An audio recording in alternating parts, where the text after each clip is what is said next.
Hey, what's up guys? JB here, and welcome back to another episode of Future Look. And today we're going to be peering into the future of the Earth elements. And we have a unit today that I've seen translated as Ual. I have seen some people call her Uaru as well. As far as I know, we haven't seen her yet in the global story, so we don't know exactly how they're going to translate this for us. So I'm just going to go with Ual for now. Earth, though, is really an element in need of some love right now. We haven't really seen anything new for the elements since last Halloween. Now, the Japanese side did get Queen Mashiri not that long ago, and that's a unit that I have previewed. If you haven't seen that one, I will put a link to that above. But I know a lot of people, including myself, have been waiting for a premier frontline tank or support unit in particular for the Earth element. Now, unfortunately, Ual is neither of those. Now, I wouldn't blame you if you thought this was actually another version of Frederica. She actually does look very much like her. Apparently, though, they do have some sort of relationship in the story, but, I will not spoil that here. I really don't mind that, though. Frederica has always been one of my favorites, and, aesthetically, this unit definitely does look great. So with that out of the way, let's just dive into her kit today, and let's see what dimension she's going to bring for the Earth element. And let's start first with Ual's TMR. And this one is her dress, so it is a cloth armor piece. The base stats on this one really aren't that great at all. They're really lacking, especially when it comes to hit points for a cloth armor. The effect, though, is really nice on this one. And this actually works exactly like Ayaka's Job 25 ability, if you're familiar with that. And what it does is it adds a damage absorption effect to all of your attacks. In fact, it's even more potent than Ayaka's version because this one adds a 30% absorb. So you can actually do really interesting things with this TMR. Since this is a buff, it will stack with other HP draining abilities. Something like Katone's Drain Force is one that comes to mind for me, and that is a skill that I have tested with Ayaka's current Job 25. Now, of course, it's not going to improve the damage of an ability like Drain Force, but it does actually have a pretty big impact on the HP that will be healed back from that ability. And I think that's actually pretty powerful for a unit like Katone in particular, just because her courage is conditional on her being at 70% HP or higher. So that's going to make it that much easier for her to get over that threshold. So despite the base stats on this TMR being pretty lackluster, the effect on it is very unique and something that you can definitely develop strategies around. So I do actually like this TMR quite a bit. All right, let's dive into her stats here next. And she is actually above average in a couple of areas. Most notably, her HP is well above average, and she does actually get over that 4,000 mark innately. And that's very strong and definitely one of her best strengths here. In terms of her attack and dex values, she is a little bit above average in those areas, but definitely nothing crazy there. Her base accuracy is sort of right in line with the UR average, and she does actually have access to an accuracy passive that she can equip, and that's going to bring her innate value to an above average level if you decide to use that. Otherwise, we're sort of looking right in line with the UR averages here for that and her other stats. Her innate luck is a little bit on the lower side, and she is very average when it comes to her agility as well. So that, of course, is going to make her evade stat pretty poor, and she is definitely not an evade unit. In terms of her damage mitigation, she is getting 8 base defense here, but on the other side, 0 spirit. For her resistances, there's a couple of really notable ones here. 25 slash resistance and 30 missile resistance right out of the box. Now, those are actually including some bonuses she's getting from her mastery ability. Very nice totals there, nonetheless. Now, notably, she does get 10% against strike damage as well, which is actually pretty rare to be positive against that kind of damage. On the more negative side, she's coming in with a 5% weakness to pierce and a 10% weakness to magic damage. And those are definitely two damage types that the wind element in particular is very strong with and have some very powerful attackers that she's going to need to be wary of. That magic weakness, combined with her lack of innate spirit is definitely going to be her biggest concern. But in terms of Earth overall, that is really nothing new for the elements. It really seems that pretty much every Earth unit released has that kind of weakness innately. Definitely something to be cognizant of though, for sure. On the ailment front, she is getting a 50% resistance here to stop, which is very nice. Dark Fina and Agrius are both being seen around in the JP meta, so it's nice that Ual here isn't going to need to worry about those AoE stop effects that they're bringing. You can also add Summer Helena to that list as well. She also has a very large AoE that has the 25% chance to stop, so definitely another nice notch in her belt as well there. Ual is also bringing a 50% resistance to Immobilize as well, and that's definitely going to be very nice going up against a unit like Alaya, as she's bringing that status ailment on her limit burst. Now, just looking at the stats here alone, she's definitely projecting as a physical damage-based bruiser, and she'll definitely be particularly strong when going up against slash or missile-based damage. Alright, so let's move into her passives and counters next, and let's see how we're going to augment those base stats that we were just looking at. And the first build option is going to be an all-purpose build And you're definitely going to be wanting passive number 1 here from her main job. And this one is definitely going to be an always on for her. You know, in addition to that attack bonus that it's bringing, more importantly, this is her main source of defense penetration. Adding to that, I'm going to use passive number 3 here, which is an agility and movement up passive. The agility there is kind of a no-brainer. You know, as we noted in the stats overview, she has a very average level of innate agility. Now, having movement up can sometimes be an issue in autoplay. That additional mobility can sometimes interfere with you getting multiple buffs online, so that's definitely something to be aware of there as well. Otherwise, it can sometimes be an issue for a damage dealer to have that because it can put them and position them sometimes in front of your tank. Though Earth, I'd say, is kind of an exception to that rule. You know, almost all of the attackers have some sort of mobility up available to them in their kit, and that's going to allow them to move as a unit cohesively. And it certainly does make Earth in general very well suited for blitz or rush style plays to sort of get up in front of the enemy very quickly and start attacking them right away.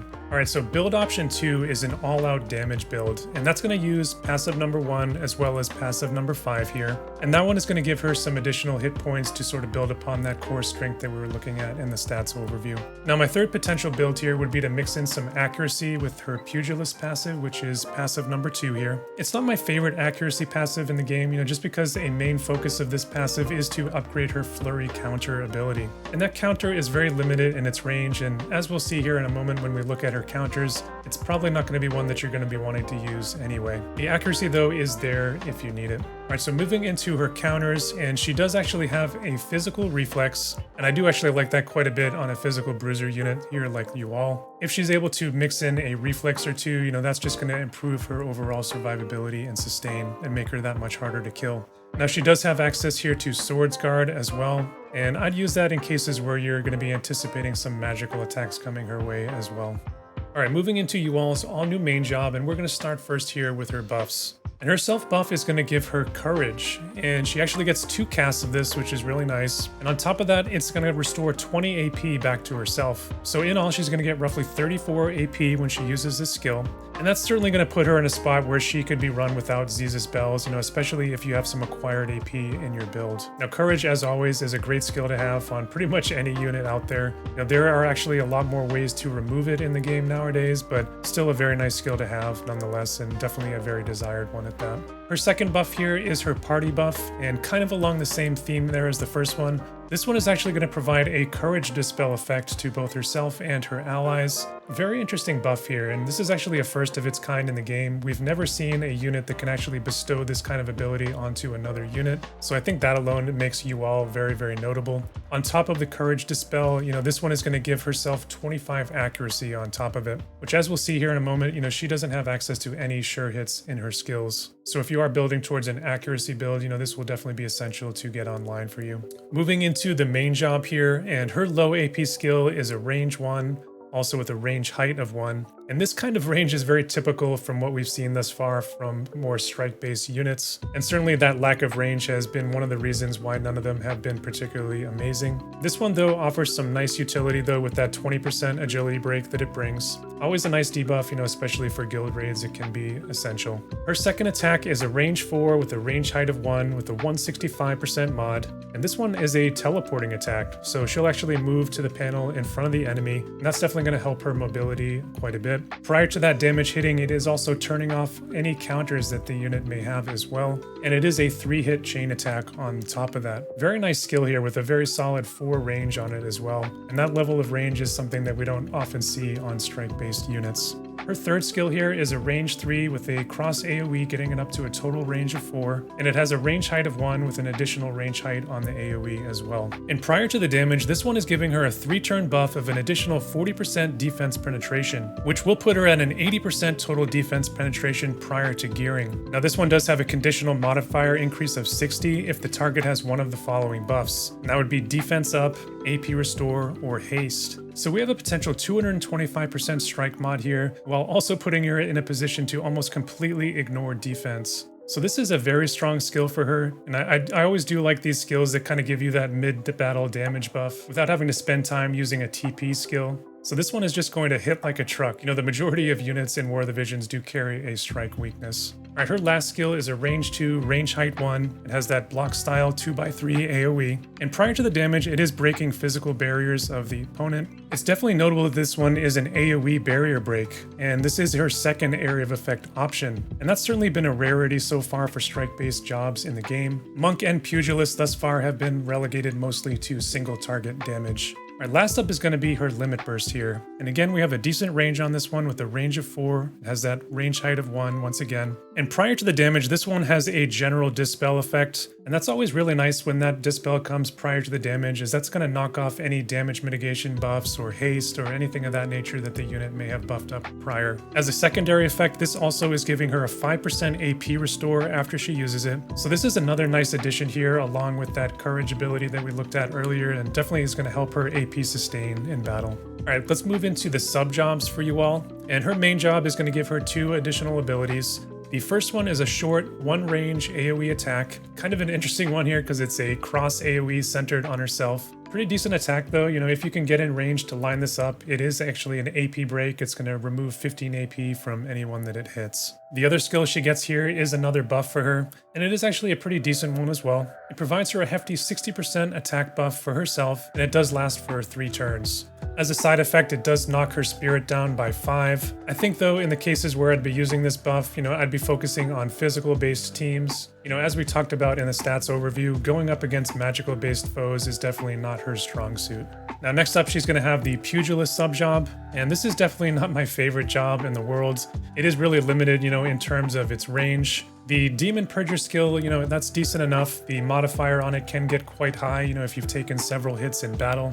And Yual's defense penetration, as we've talked about, is very, very good. So this skill definitely has the potential to do quite a bit of damage. You know, if you max out that modifier, you know, it can get up to a 285% mod. Now, out of all the second generation jobs, you know, similar to Monk before it, I do think that this is one of the worst of its era. So considering we have seen significant updates to the Strider job recently on the JP side, I do believe that they will be looking at and revising this job as well eventually, and it does really need it, you know, to be honest. That said, I probably would be using this job most of the time, you know, just for that Demon Purger skill and the potential to break out that huge modifier.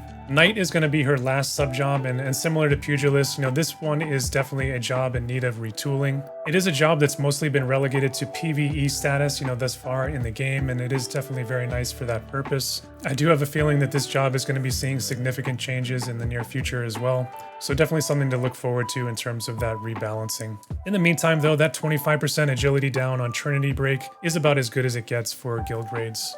Alright, on to our future considerations section, and here is the new vision card that will debut the week following Yual's release. And in a very interesting development, this is actually our first non-elemental based vision card that we've seen in a very, very long time. But the catch on this one though is that the party effect is limited to certain jobs. And what they've done is that they've separated various jobs by the weapon types that they have access to. So for this VC, the party effect is going to be limited to main jobs which can equip guns, fists, or staves. And this is certainly a new turn for the game, and definitely a welcome one, I'd say. While mono-element teams can certainly be very fun and certainly very powerful when you cash in all of those vision card effects, I do think having more flexibility and capability for multi-element teams is something that people have been craving for a while. So I am sure that we'll be seeing more of this type of vision card in the future. Nice effects on this one though, we have base stats here that are going to be well suited for a physical bruiser with that above average HP and the 3 defense. We also do see a little bit more HP coming in that bestowed ability.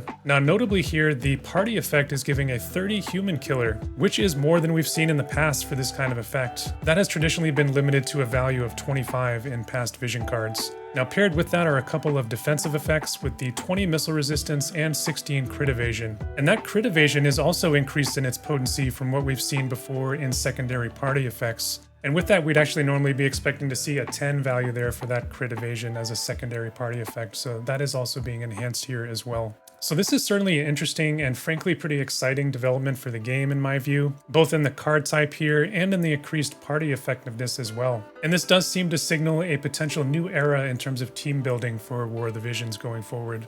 All right, moving on here, and a new fist weapon is going to be debuting alongside you all as well. And this one I have roughly translated as back fist. I'm sure it will probably be called something different when it comes to global, but we'll go with this one for now. This is a really nice option specifically for you all though. And I am highlighting the aim version here, and that's probably the one that I'll build just due to the lack of sure hits that you all has in her kit. It has that 20 base accuracy there in the stats along with the 121 attack.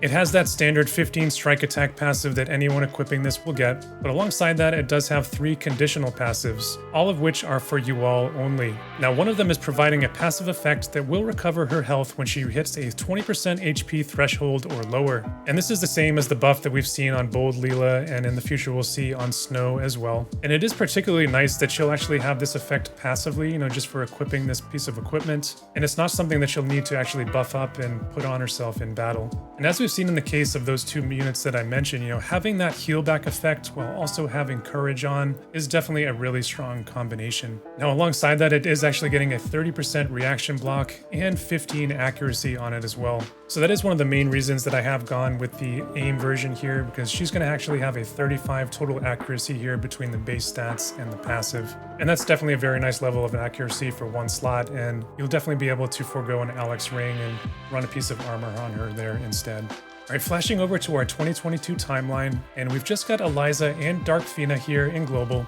and we're kind of heading into a limbo period here where the JP side got Elena for the first time. So we are expecting potentially a summer seasonal event or maybe even a global exclusive festival on top of it. Now in terms of other things to be on the lookout here for the Earth elements, Queen Macherie will be coming in, just before the 2.5-year anniversary along with her vision card. We do have the MR unit Mustadio who will be joining us once again in the Final Fantasy Tactics return. And then we will have the return of Summer Lilith, who is an 80 cost ranger unit that will be coming as part of the summer festivities. Now I have already seen the upgrades that she's gotten on the JP side in terms of her Mastery 2 as well as the Ranger job updates. And I do think that it has improved her quite a bit as a unit. She's definitely not transformed into a meta unit by any means, but I do think that she will be very usable and she will certainly be a very nice pick for guild raids in particular. On that note though, how they end up treating those upgrades here on Global is kind of anyone's guess. I would hope that at a minimum we would get the Mastery 2 enhancements that they've received, but really who knows, after seeing how they've treated the Christmas units in particular here on Global. And my message to Gumi is just stop holding back those Mastery upgrades. Just like their delayed EX jobs before that, it has really diminished their chance to be used and shine in the meta almost entirely. At this point, we're months late on the Mastery 2 enhancements for those Christmas units. And by the time we finally actually get those upgrades here on Global, they're going to seem so lackluster and dated at that point. Anyway guys, sorry for the tangent there, but that's just sort of my 2 cents on how they've decided to treat the seasonal units here on Global thus far. Alright, now in terms of the elemental wheel adjacencies for Earth, the lightning element has definitely been running rampant here on Global for quite a while now. And while Oberon and Noctis are holding down the fort as well as they can for Earth, lightning is by and large very unchecked at the moment. Now sort of piling on there, we do have the upcoming Final Fantasy 13 and Final Fantasy Tactics events, which will be adding even more good options for the lightning elements. If that wasn't enough, hot off the presses in JP is Summer Helena, a new 100 cost lightning unit. And in terms of my initial rough take on her, I don't think that she is a meta-defining unit, but certainly she seems to be a glass cannon type mage, and certainly she's going to pack a huge punch when it comes to her offensive potency. Now on the flip side for Earth, in terms of their wind elemental counter, we are expecting Flag Bearer Glaciella, who should be hot on the heels of the Final Fantasy Tactics collaboration, and she is definitely a stellar unit and will definitely be one that Earth will wanting to be avoiding entirely. Aside from those things though, not much else going on for Earth at the moment, but I really wouldn't be surprised to see something else sprinkled in here, maybe even as a global original or global first unit. Alright, so onto a mock build that I've put together here for you all. And my goal here for this build was for taking on an ice missile team, which would be featuring Alaya. And I do actually think this is a pretty good use case specifically for you all and sort of showcasing some of the things that she can do. Remember, she does have that 30 base missile resistance as well as the 25 slash resistance for us to build upon here. Now, Snow himself, who might be fronting a team like that, is actually neutral to strike damage. So it is actually the best damage type to use when fighting him, aside from magical damage. So I do really think those attributes really position you all to be a very effective counter to that kind of team. Now with that in mind, let's talk about what I've done here in the build to sort of build upon those core strengths for you all. And we're going to start here with the equipment. Now I do have the new fist weapon equipped for her here, along with all the passives that it's going to give her. And I rarely say this about equipment in this game, but in this case, this is really a best in slot weapon. And you're definitely going to want this in pretty much any build that you come up with for you all. Now I am adding to that the +6 platinum robe, and that's going to bring that 20 defense along with the 15% HP and 10% missile resistance passive. So this is just a very nice item for the build purpose that we're going for today. Now in the build, I'm also bringing Alaya's TMR here, and that's specifically for the status protection, going up against that ice team. They are very status heavy, so you're going to want some sort of protection there. In practice, you actually may want this effect coming in on one of your other units in the party, because you all will definitely be wanting to get both of her buffs online, both her courage buff as well as her courage removal buff. And that's certainly going to be very important for going up against Snow and taking him down as quickly as we can. For the Esper, I am going with Odin here. It's kind of a de facto pick for pretty much any damage dealer out there, but specifically I would lean into the missile resistance on Odin, on top of the human killer and accuracy. An alternative to that, and maybe an even more defensive option, would be the Death Machine Esper. And in that case, you can leverage the 10% innate ice resistance, the 25% missile resistance, and 15 defense that it's bringing. And I am actually going to put that Esper on the support unit in my build. Now in terms of the vision card setup, I am doing actually something a little bit different here. And you notice here with these cards that this is not a mono element setup. And what I've done here is I'm actually leveraging the power of this new job-based vision card that we were just talking about. And I'm going to pair you all here with my man Raldor. And this is going to be sort of a double bruiser attack team. And behind them, I'm going to throw a dedicated support unit. Preferably that would be Velis. But I think someone even like Aerith or maybe even Resnick could work very well there as well. But I think this particular damage combination is going to work very well against a Snowlaya team. I think this is actually a fantastic pairing between these two units. Raldor does bring that 38% strike and peril on his limit burst. He does also have a defense break as well in his kit, while Yual on the other hand is going to be able to set up chains for Raldor, and she brings that important courage removal ability to the party. Now defensively in this build, Yual is going to have in the neighborhood of 75% missile resistance. On top of that, we're going to be bringing 20 area resistance from the Winter Holiday Party card on top of that. Now if you're wondering about Raldor, he's going to be coming in with more than 90% missile resistance and 75% ice resistance. That Ifrit vision card actually works very, very nice for him in that respect. And those defensive attributes sort of paired with the healing and AP sustain from a unit like Velis will put them in a very, very nice position to heavily counter that ice team. All right, looking quickly here at the trust stones for the builds, and I know I'm going up against Alaya, so I do really want that frostbite resistance. And I'm actually going to be running both of my bruisers at 50 faith or lower, really trying to limit the chance that she's able to land that on me. Now, Yual does have that native immobilized resistance on top of it that we talked about earlier. And in addition to those, I've thrown in some debuff resistance here to help protect against some of the imperils that they're going to try to land on us, as well as some ice and strike resistance to combo with the missile resistance and HP that we already have coming in on the platinum robe. I'm going to tie up all these passives into an HP set for even more ice resistance on top of that. Moving into the right side for my offensive set, and we already have several things covered in our glove, so I'm just adding here some offensive potency with the earth attack, the attack percentage up, crit damage, and defense penetration. And then I have a couple of utility-based passives here to round that out with the acquired AP and the strike resistance penetration. There are actually very few characters in the game which do carry a positive strike resistance, so I'm using that passive there as more of a contingency plan, just in case you happen to run into somebody that has built up their strike resistance very high. And I'm putting that all into an attack set, and between these passive bonuses and her buff that she can get online, this will actually put her into a position where she's going to ignore defense entirely, which is very strong. So that is the build, and here you can have a quick look at the stats. The attack value is very nice there, and that's because this is a rainbow team. I have focused on attack-based cards rather than on something like Earth Attack. The accuracy here isn't very strong whatsoever, so she would definitely struggle if going up against an evade team. But you can make various adjustments to the build, and I think that she definitely can get to a point where she can hit evade units very handily if you focus on it. Now there are certainly some nice mono Earth builds that you could put together with you all. Maybe something even featuring Winter Venera, that's another Earth strike-based unit. But we've been so entrenched in this mono elemental era for so long now that I think this is actually really fun and actually quite refreshing to do this build here today. Instead of focusing on those elemental synergies as we normally do, instead I was focusing specifically on the jobs that vision card was effective for. And then I moved on to actually find a unit who would actually have some nice synergy angles here with you all. Not only in the damage type, so that they'd be able to chain up and do nice damage together, but also in the ways that their various buffs and debuffs would sort of complement and coincide with one another. And then of course the cherry on top there was that very nice innate missile resistance that would actually be very effective in the kind of team that we were building against. So in that regard, the team building here was much more akin to how we would build teams in the first year of the game, which was actually pretty fun for me here. If you are interested in taking a closer look at this build, I will go ahead and put a link to that in the description below.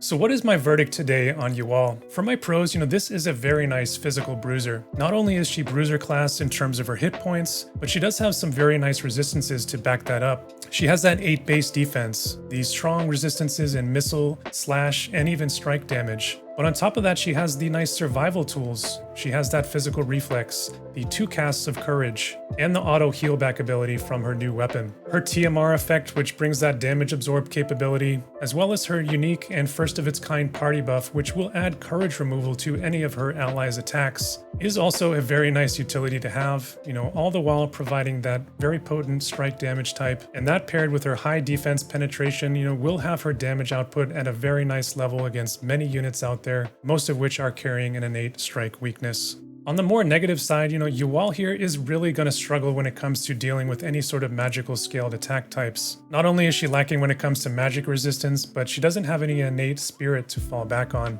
Her innate accuracy is also a little bit of a concern for her. As we said, she doesn't have any guaranteed hits in her attack, and you will need to invest heavily into accuracy in order for her to get to high evade units. Now my last point here is that you may want to pair you all with someone else in the party who can provide a defense or maybe even an elemental in peril to really bring her damage up to that top tier level. Otherwise, I can see her damage falling off, just a little bit. At the end of the day, Yuval is going to represent another solid physical bruiser for the Earth Elements, which is just a department that the Earth element isn't lacking in whatsoever. And I'd even go so far to say that the Earth at this point has too many physical bruisers. Will she bring a new look and new utility for the element, and are there things that she can excel at? Most definitely. And certainly that courage removal buff, is very unique and useful as well. But I really don't see this as a meta-defining unit, or even meaningfully pushing forward what the Earth element is capable of today all that much. So unless you're a die-hard Earth player, or maybe even a Frederica stan, I'm not sure that I would go all out and pulling for this unit on day one, especially since she is going to be part of that permanent pool.